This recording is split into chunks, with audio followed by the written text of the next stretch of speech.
The next C, or the next step in the process, will be coating your tabs with glue. Now, how do you do that? Just a dot? Make the glue run off? We want to coat the surface of our tab to use the complete head or face of the tab while we are pulling.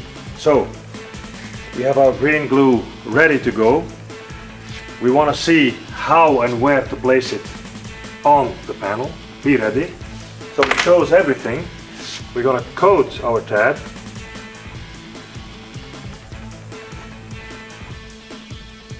Like this, as you can see. I'll show you a little bit closer how nice it's been coated.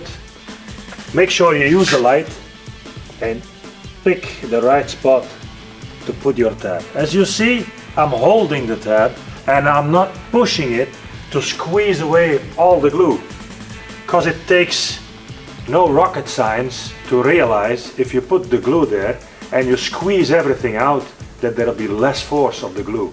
Make sure there is no air, no gap, that you reach the center of the tab, but make sure there is glue in between the tab and the paint, so you have a consistently strong pull on any tab that you place.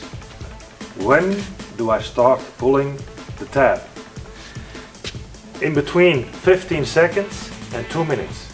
It depends on the surrounding air, how warm it is, but for most of our glues, like the green tab weld in summer, it takes about 30 seconds to 1 minute. The white glue, Kamado glue, takes a longer set time, but it's a longer and stronger pull.